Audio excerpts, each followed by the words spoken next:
Oi gente, tudo bem? Meu nome é Ana Laura Magalhães, eu sou especialista em investimentos e estou muito honrada em ser convidada aqui pela ZQuest para a gente bater um papo hoje aqui com assessores de investimentos de escritórios renomados, com o Sérgio, que é gestor de fundo multimercado. Ó, para trazer um pouco de contexto, eu acho que vale a pena a gente falar que a gente está vivendo um momento histórico no Brasil. A Bolsa atingiu a sua alta máxima, os juros atingiu a sua mínima máxima e a gente está aí então com oportunidades incríveis de potencialização de rentabilidade de carteiras, um deslocamento de investimentos que saem de renda fixa para buscar melhoras de rentabilidade em outros aspectos. Então, acho que a gente pode começar batendo um papo aqui, entendendo primeiro a cabeça de um gestor multimercado, para depois a gente abrir para os assessores e entender como eles melhoram a rentabilidade das carteiras deles. Vamos lá, Sérgio, fala um pouquinho pra gente o que você tem de impressão hoje desse cenário, se você acha que é um otimismo de curto prazo, ou se a gente vai conseguir perpetuar aí pelo menos até o final do ano 125 mil pontos? Bom, acredito que sim. Só para contextualizar, né? Eu acho que o que a gente vivia até um tempo atrás era dúvidas em relação ao Brasil, se a gente ia ter mais um voo de galinha ou não, se a gente tinha chance de ter taxa de juros baixa por um prolongado período de tempo ou não. Eu acho que com as notícias que a gente teve ao longo dessa última semana e a maneira com que o governo, principalmente a parte econômica, vem conduzindo todo esse processo, se a gente efetivamente conseguir aprovar a reforma da Previdência, independente se vai ser agora ou no segundo semestre, tomara que seja agora, eu acho que a gente tem tudo para ter 2, 3 anos maravilhosos, tanto para renda fixa ainda, por incrível que pareça, todo mundo fala que a festa dos juros acabaram, eu não acredito. Bolsa pode ser fantástico e até a gente pode surpreender com o que pode acontecer com o dólar. Jura? Sim, bastante. Mas você acha em relação ao juros dos Estados Unidos caindo? Não, eu acho o seguinte, olha só, quando a gente olha, esse fator que você falou agora é importante. Primeiro, a gente estava vivendo um processo global de um pouco de medo com a normalização de taxa de juros nos Estados Unidos. Ou seja, o que acontecia? A partir do momento que os Estados Unidos vai subindo juros, isso vai dragando um pouco a liquidez do mundo, porque vai todo mundo para os Estados Unidos. Isso parecia ser verdade até pouco tempo atrás. Eu acho que tem vários motivos para a gente explicar por que isso aconteceu, mas acho que um dos principais é essa falta de confiança global que a gente está tendo com todo o problema. Eu acho que o problema geopolítico nunca teve tão grave, consequentemente isso afeta. Você tem efetivamente essa guerra comercial que o pessoal chama de trade war, mas eu acho que isso efetivamente afeta longo prazo, como que os países vão se comportar ao longo do tempo, e a gente está vendo uma China crescendo muito menos, a gente está vendo uns Estados Unidos desacelerando, a gente vai ter muito provavelmente uma reeleição do presidente americano, ou seja, esse cenário pode ficar aí por um pouco mais de tempo. E nesse cenário tipo global, onde você pega o seguinte, tem isso tudo que está acontecendo respinga em outros países. Por exemplo, a Alemanha vende muito carro, principais indústrias alemãs, farmacêutica e automobilística. Indústria automobilística alemã passando por uns problemas sérios porque não está exportando tanto carro para a China, por exemplo. É só um exemplo. Esse tipo de coisa todo vai gerar um crescimento menor global. Consequentemente, os bancos centrais mundiais estão num processo de estabilidade ou diminuição de taxa de juros. Alguns já cortaram, Estados Unidos prestes a cortar, Japão fazendo algum tipo de flexibilização, provavelmente, a China também, ou seja, é o ambiente que a gente está vivendo. Então, quando a gente olha para o Brasil nesse cenário, a gente esperava um crescimento depois de impeachment, eleição, parecia que tudo estava propenso a isso. Esse crescimento ainda não veio. A gente também é afetado por esse cenário global. A retomada vai ser muito mais lenta do que a gente imaginava. A gente pensava, às vezes, no início do ano, a gente imaginava PIB esse ano alguma coisa em torno de 2,5%, 3%. Muita gente hoje falando em meio. Ou seja, expectativa de inflação caindo, Banco Central prestes a cair taxa de juros no Brasil, e aí a gente não sabe com que velocidade que o Brasil retoma a alta de taxa de juros. Muito provavelmente a gente pode se manter num ambiente de taxa de juros mais baixa por um prolongado período de tempo. Eu concordo com esse cenário também. Então eu acho que até essa desaceleração global, ela vem contrária ao nosso potencial de crescimento. Exatamente. Doméstico. A gente vai ser uma mosca então, branca. A gente tem muita oportunidade para olhar aqui para dentro. Vocês, assessores, Thaís e Ricardo, fiquem à vontadinho para falar, quem quer falar primeiro aqui? Eu acredito que aumentou a confiança um pouco, claro, em certos níveis no Brasil, mas que ainda tem muito para se recuperar. Aumentou sim a confiança, acho que com a mudança do governo aumentou, com a história da reforma aumentou também, mas que não foi suficiente para que desse um aumento significativo na nossa economia, que desse uma mudança até então. Acho que está muito nesse momento em stand-by, todo mundo esperando que aconteça de fato alguma coisa.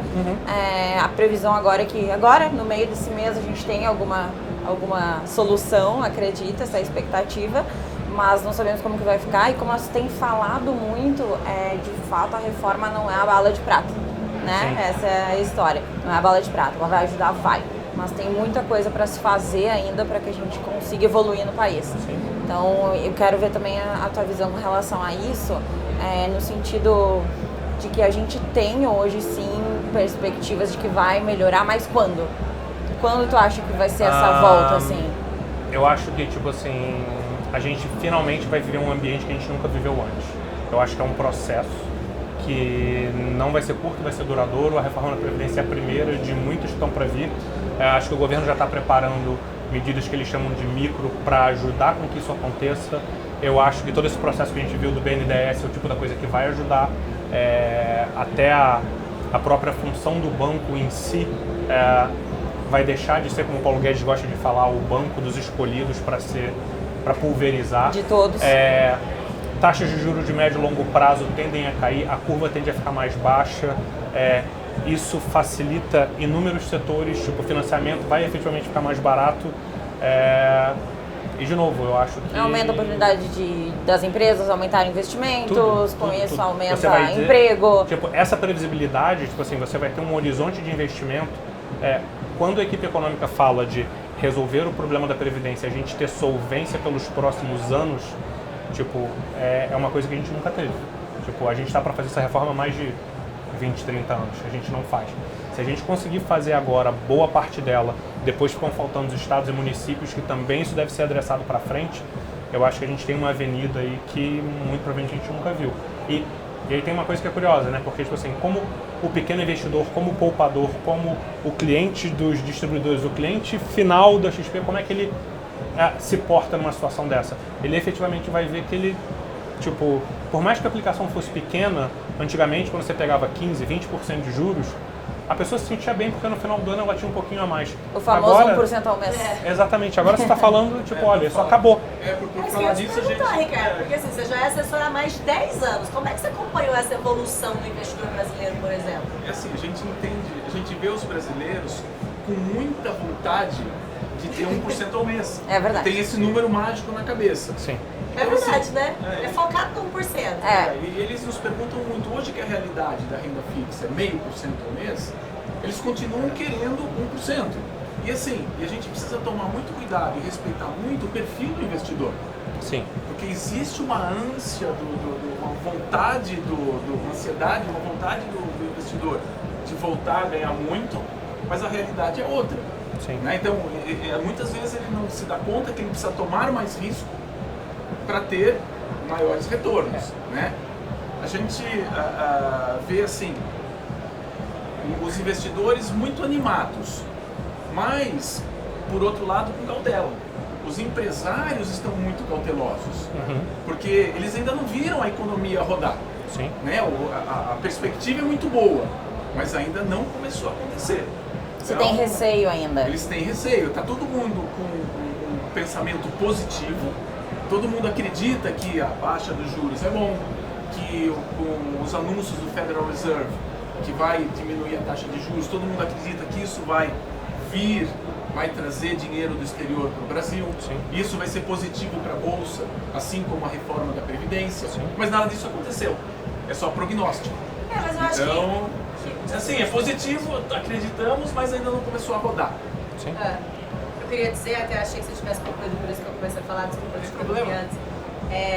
Em relação ao, embora seja um prognóstico, existem brechas de remuneração excelentes nesse meio do caminho. Né? Com certeza. Então, os fundos multimercados eu até vejo como uma saída incrível, porque é exatamente o acompanhamento do processo do investidor que quer sair da renda fixa, mas não quer ser agressivo a ponto de arriscar o capital dele inteiro na bolsa, mas já entendeu que o deslocamento de produto é necessário.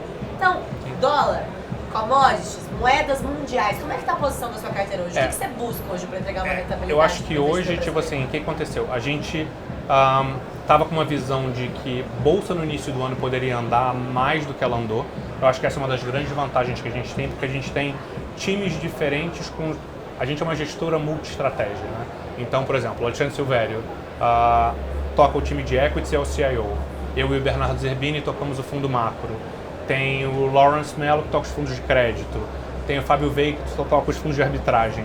A gente tem um departamento econômico que traz uma discussão tipo, muito sólida. A gente discute e a gente consegue ter inputs diferentes e visões diferentes de diferentes tipo, classes de ativos, entendeu? O pessoal multimercado pensa de um jeito, o pessoal de equities pensa de outro.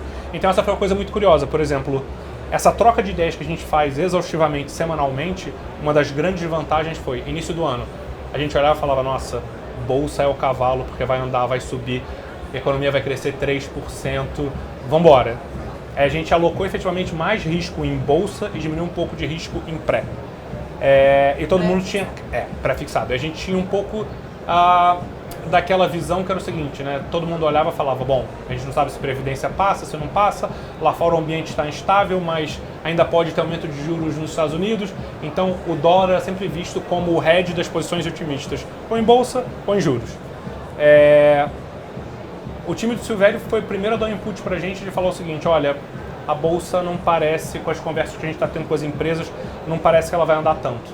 A gente conseguiu rapidamente, tipo, estressar isso e diminuir as posições em bolsa e aumentar as posições em juros, acreditando que a gente ia ter revisões consecutivas de PIB e o formato da curva de juros mostrava pra gente que as taxas para frente estavam muito altas, mas vinha nessa onda toda de, bom, cresce a economia, em alguma hora tem que aumentar juros. E aí ficava faltando a variável lá de fora. Quando a gente começou a ver que lá fora começou a desacelerar, esse medo que o mundo tinha de ter que aumentar juros porque os Estados Unidos estavam aumentando juros, tipo, se desfez. Então a gente hoje tem tudo a favor e, tipo assim, uma coisa que é muito curiosa, né, que eu acho que as pessoas têm explorado pouco. É o seguinte, essa ideia de que o real ou de que o dólar podia ser o hedge de todas as outras posições, vamos separar para simplificar em duas partes. O motivo que você tinha para o hedge eram dois, a incerteza interna e a incerteza externa. Incerteza interna, a previdência passando, parece que ela vai sendo dissipada e você não precisa dessa tua parcela de hedge por causa de alguma coisa interna. Parece que, tipo assim, a gente, como a Ana falou, a gente pode ser essa mosca branca no mundo onde, nossa, o Brasil está crescendo, fez reforma, ao contrário do resto do planeta quase que inteiro? Sim. E se isso acontecer, a gente vai performar melhor do que o resto do mundo? Sim. Entra o que o Ricardo estava falando. A gente pode ter um inflow para renda variável, alguma coisa de renda fixa, ou seja, parece que a gente pode viver um céu de brigadeiro aí, uma coisa que a gente não vive há muito tempo. Então a gente está ainda posicionado em juros nominais aqui no Brasil, a gente tem um pouco de juros reais, a gente está comprado em bolsa e aumentando, e a parte do hedge de dólar a gente está diminuindo muito porque a gente está olhando e vendo que efetivamente a gente pode ter um real saindo de 3,80, talvez indo para um 3,50, caso tudo isso que a gente está falando se materialize, e aí muito provavelmente isso vai pavimentar inflação mais baixa para frente e um Banco Central cortando juros, deixando ele inalterado ainda por um bom período de tempo. Gente, nós gostamos muito dos fundos multimercado, porque o multimercado ele pode ser bastante volátil, como pouco volátil. Então o multimercado é um veículo de investimento que a gente pode encontrar o veículo certo para cada perfil de cliente. Tem aquele cliente que é mais conservador, mas que quer ter um ganho um pouco maior. Você vai num fundo multimercado menos volátil.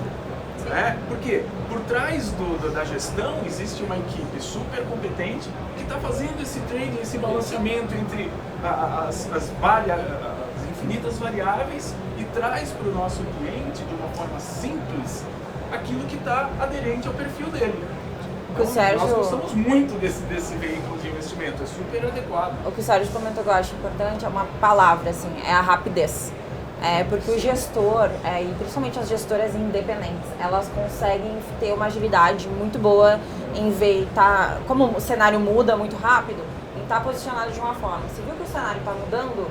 Mudar. Sim. Muda o posicionamento do fundo, enfim, muda de uma forma muito rápida. É diferente de uma carteira, um investidor que alocou em ações, enfim, a gente tem uma carteira diversificada, é claro, mas um investidor conservador que quer diversificar, que como tu comentou, né? Que quer diversificar, entrar no fundo multimercado, ele vai ter isso, a rapidez que o gestor tem, que ele não precisa estar se preocupando em, e agora, como mudou o cenário, o que eu vou fazer? Ele não tem essa preocupação, por isso o multimercado é bom para esses casos. A rapidez, a tecnicidade e o conhecimento. Claro, Sim. principal. É uma combinação, né? É uma combinação.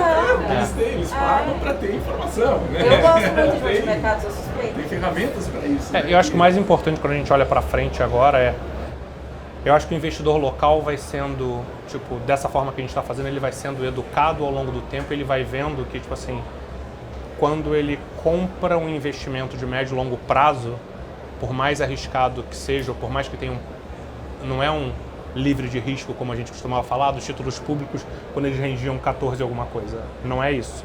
Mas é o seguinte, ele não está comprando um fundo, ele está comprando um projeto de 5, 10, 15, 20 anos, onde ele está comprando um sonho. Qual é o seu sonho?